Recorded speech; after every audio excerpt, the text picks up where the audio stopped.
This is a review for research methods in psychology.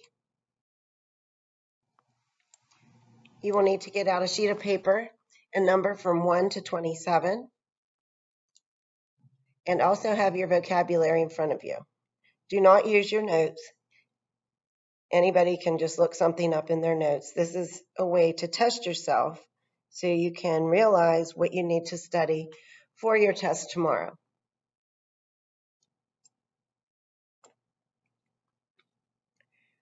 All right, so you're going to match up the vocabulary term with the description. All right, number 1. This is the I knew it all along phenomenon. And I like to say the Monday morning quarterbacks. People come in on Monday and say, oh, I knew such and such or so-and-so was going to win that game yesterday. But in fact, they really didn't until they actually found out the score of the game. Number 2, this is the idea that everyone agrees with you. You know, I love The Office. I watch it all the time. So I think everybody likes The Office. What is that concept? And you can pause these if I move too fast for you. And the third, this is the idea that we think we are better or know more than we actually do. So sometimes students will say, oh, I don't need to study for that test. I know it. And then they start taking the test and like, oh, no, I probably should have studied. The answer to these, number 1, hindsight bias. Number 2, false consensus effect. And number 3, overconfidence. These two terms students often mix up when they're in this chapter. First of all, number 4, this is a principle that predicts behavior. So you think that depression will lead to low self-esteem. That's your prediction.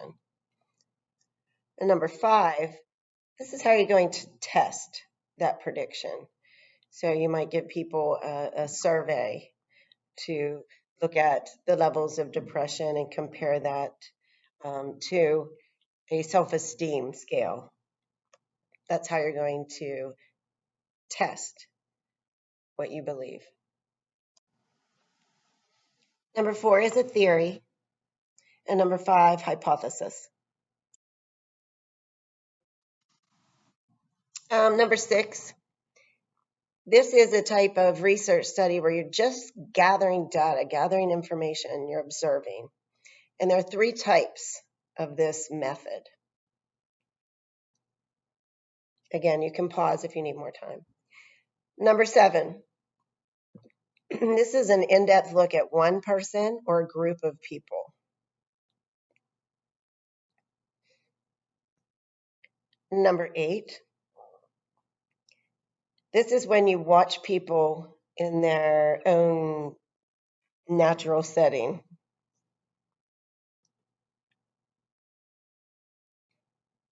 And number 9, this would be a questionnaire.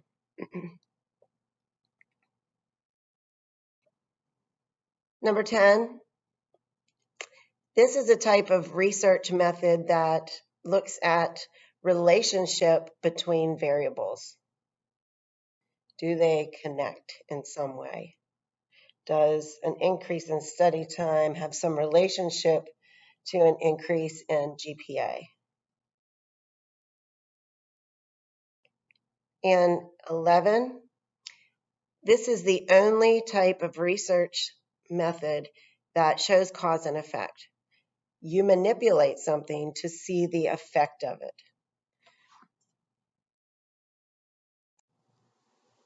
Number 6, descriptive studies. Number 7, case study. Number 8, naturalistic observation. Number 9, survey. Number 10, correlation or correlational studies. And number 11, experimental research or experiments. When looking at correlational studies, This is that number, that statistical measurement that tells you how strongly two variables relate. And it can range from a positive one to a negative one. The closer you get to zero, the weaker the relationship. What is that number called? And number 13, this is a type of correlation where both variables rise or fall together. So an increase in study time correlates with an increase in grades. A decrease in study time correlates with a decrease in grades. What type of correlation would that be? And number 14, this is when the variables go in opposite direction. One goes up, the other goes down. So an increase in gaming would correlate with a decrease in grades. One went up, the other went down. What type of correlation is that? Number 12, correlational coefficient. Number 13, positive correlation. And number 14, negative correlation.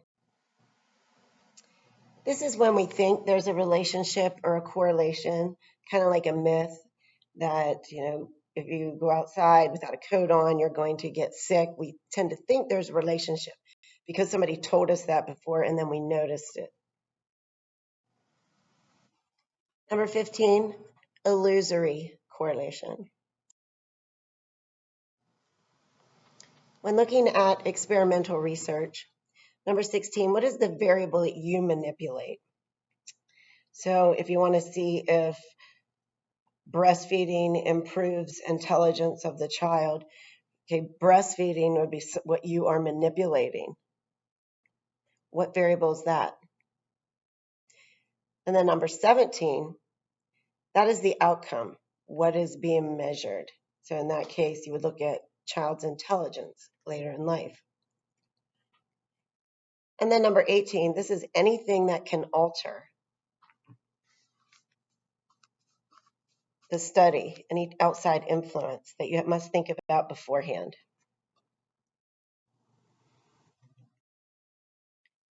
Number 16, independent variable.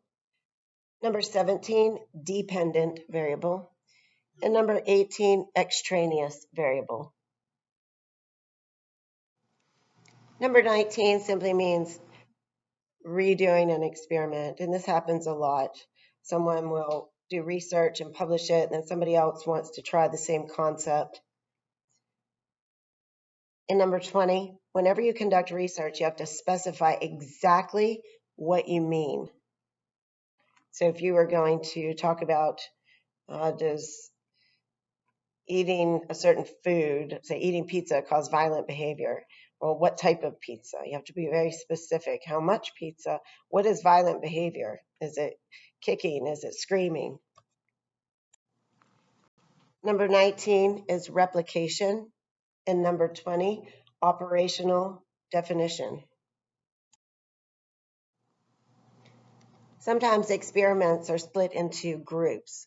Number 21, this is the group that is not manipulated. They do not receive any change. They're your baseline to compare the other group to.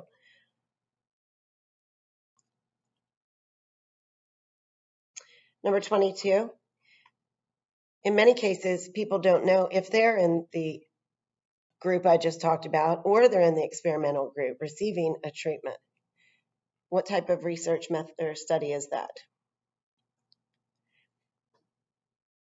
And number 23, this sometimes if you tell somebody that you're going to give them a treatment, you're going to give them some medicine that's going to help them relax, even if it's a sugar pill, they might just start to feel better because it's like mind over matter. If they believe it, then they start to feel it. What is that? 21 is the control group. 22, a double blind. And 23, the placebo effect. Remember, a placebo is a sugar pill or a false treatment.